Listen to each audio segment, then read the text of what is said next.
आज आप लोग अगर सरकारी रिजल्ट को ओपन करेंगे तो वहां पे सरकारी रिजल्ट नहीं देखने को मिलेगा, वहां पे उसकी जगह पे लेकर के आएगा रोजगार रिजल्ट। अब इसमें इतना बड़ा परिवर्तन कैसे हुआ, इतना बड़ा प्लेटफॉर्म जो है वो एकाएक रातों रात ना बदल करके दिनों दिन बदल गया। हर चीज हम कहते हैं ना रातों रात बदल गई, लेकिन यहाँ पे अभी सुबह में जब चीजें थी तो बेहतर थी, चीजें सब सही थी। अभी आप देख सकते हैं मैंने इस साइट को ओपन कर रखा है, बट आपको यहाँ पे दिख रहा होगा रोजगार रिजल्ट दिख रहा होगा।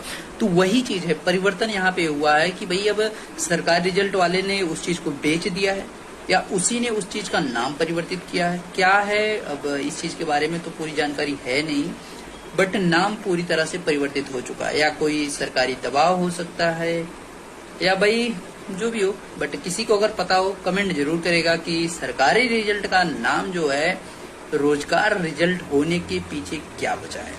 बट आपको सारे फॉर्म वगैरह यहीं पे मिलेंगे, तो वीडियो को शेयर करें ताकि मैक्सिमम लोगों को पता चले।